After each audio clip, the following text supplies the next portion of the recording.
This is the one issue that you don't hear too many people talking about. The debate inside the opposition movement about whether to take up arms or not take arms. Yes. As I told you, the majority are still against any kind of military or armed efforts.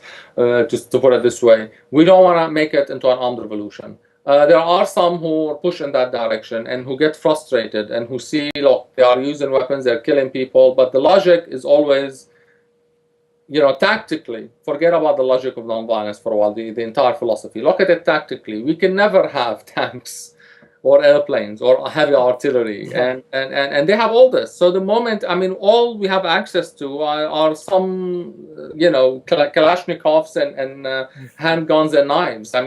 So if these people want to sort of do that and do a guerrilla warfare type situation, we've been through it before and we lost, and it only gave the regime sort of an excuse to go with the heavy-handed approach in the 1980s, and it was really sort of what defeated us completely at that time. We could have really, had we continued being peaceful at the time, I think the regime would have been different today.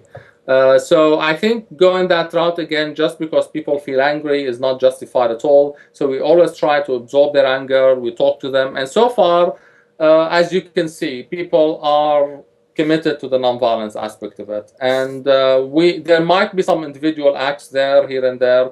I've heard, like for instance, in one of the demonstrators in the suburbs, one person knifed a security officer, but he got killed. Yeah. So, so in a sense, we cannot prevent these kind of individual incidents, but the decision to organize and actually take up arms is not something that has been made or that is going to be made anytime soon. That we are dead set against it, and even with the army now sort of defecting and people within the army fighting against each other, in my opinion, that's a separate story from the protests. It's the army doing its job to protect the people. If members in the army felt, look, we've defected before and we got killed. Mm-hmm. So, so the reality is that many army officers feel like they have been thrust in the hellfire. Either fire at protesters or we shoot at you. So, in a sense, they were not given a choice anymore. If they want to be decent and they want to do the right thing, they have to shoot at their colleagues on the other side. So, in a sense, it's the Assad who invented that situation and put the army troops in this kind of a very difficult choice. Yeah. And he ended up having a small mutiny in Daraa. Now, it might grow bigger. We don't know what's going to happen. But this kind of situation in the army, in my opinion, could lead to a greater, more and more defections. But the protesters should keep nonviolent and ask for army's protection, and keep it this way. What I know there's there's four different sections of the army: the Air Force, military intelligence, general security, and political security. Mm-hmm. What section did this mutiny come from, and where it's the 5th division, basically. So it's usually it's not a tank division. I think usually it's affiliated with the Air Force, supporting the Air Force, not necessarily being the pilots themselves. And so they are not really well equipped necessarily. And yet they were the ones who were sent in with armored vehicles to aid the 4th division. And they decided the 4th division is Maher Assad's division. Yes, and these all have the heaviest sort of guns and the artillery and the latest in everything, basically. So where would you expect defections to come from? Hopefully anywhere. Yeah. They say, in fact, we're even counting on cracking the 4th division itself. Because the whole idea, when people are shouting and crying, the people in the army are one. The message is really aimed at the Alawite leadership of the army. Everybody realizes that the people who are making the decision makers in the army and the forces that are more organized are really mostly Alawite or loyal to the Assad. We want these people to reconsider their option. We want these people to begin thinking, why are we gambling on the Assads? In a sense, a lot of Alawites tell me, what are the guarantees? And I tell them, look, you have all the guns and you're asking us for guarantees. Yeah. The whole idea is that no one is challenging the legitimacy of the army. We want the army to play a role. We want the Alawite, therefore, like Egypt, hopefully. Not like Egypt. And in a sense, it's a Turkish example. The army, because of its makeup, will have a vested interest to protect the secular character of the state. So, and we are not challenging the makeup of the army. We are not saying, oh, Alawites should leave and it should be a Sunni army or anything like that. In fact, no, stay how you are. This is your guarantee. The actual makeup of the army, your domination over it, in a sense, is how you guarantee your rights. We accept it. We just want the political process to be free, and you can, sort of intervene in the Turkish model if we got an Islamist party taken over, or we're undermining minority rights or whatever. We will accept that. We can work with a constitution that will reflect minority rights. We can do all of these issues, but all of this dialogue can only take place after the Assads leave.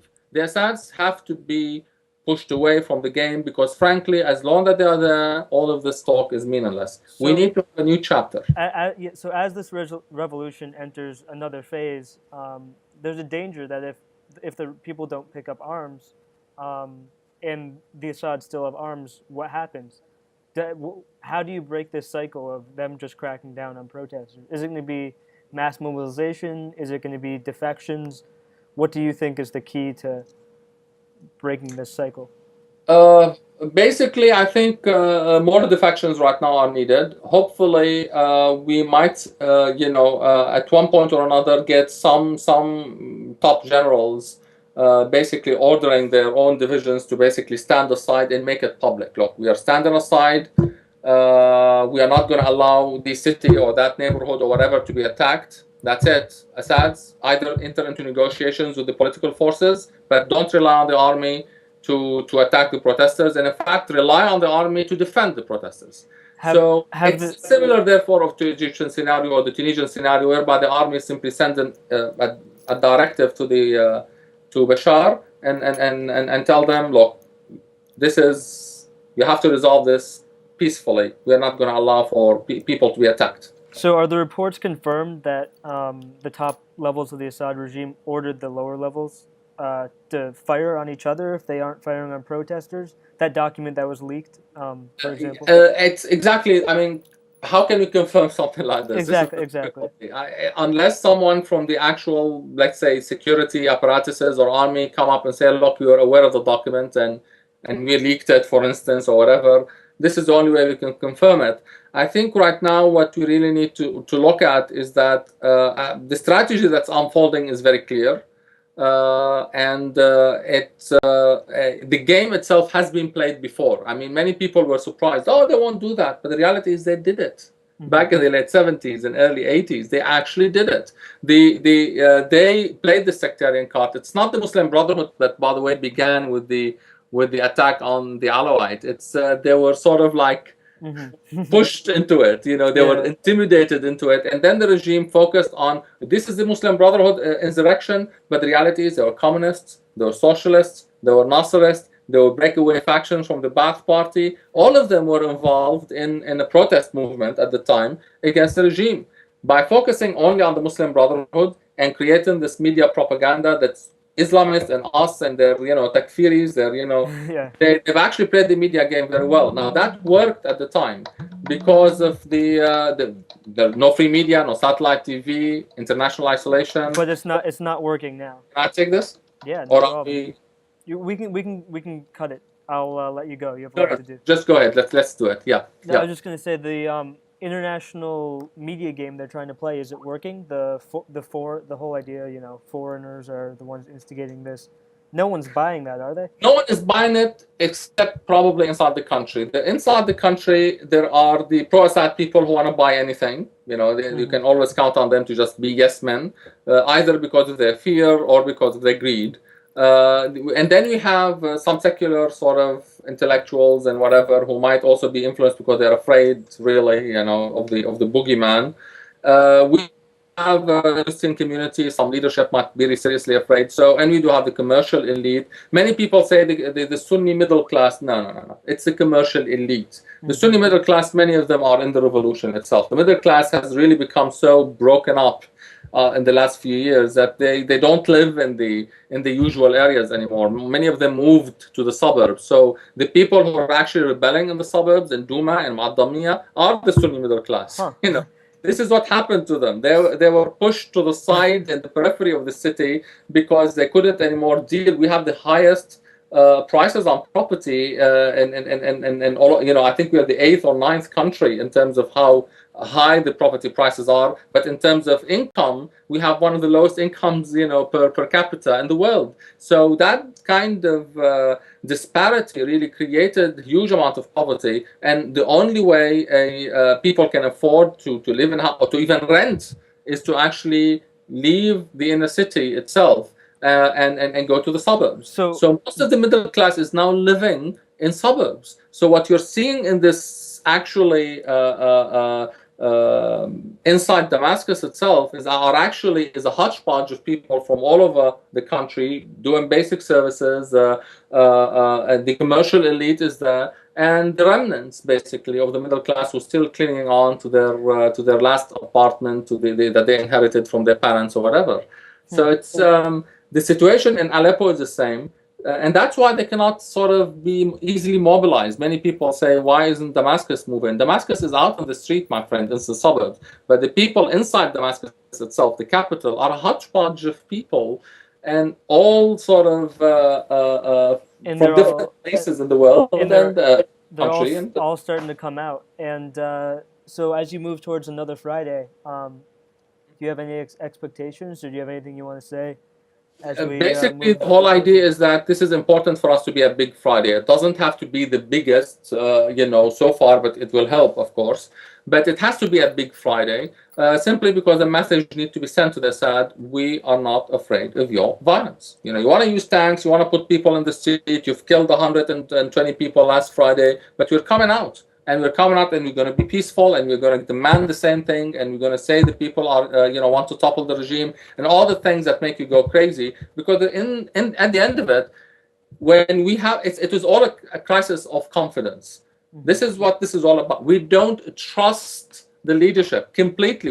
And when they come to us, from the president Bashar al-Assad to today the representative at the UN, Bashar Jafari, from between the two Bashars, the same lies are being heard by everybody. It's just, they are infiltrators, they're armed gangs, they're Salafis and whatever. When you accuse us of being Salafis, and you can see how Salafi I am. Yeah, you look very Salafi.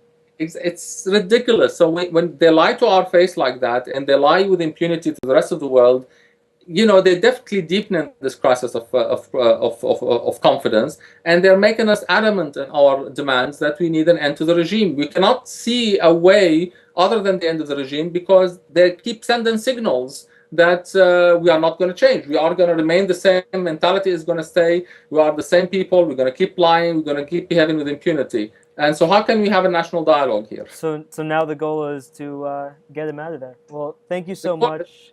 Yes. I know you're really busy, so I'll let you go. Go get some sleep, and have a good one. Thank you.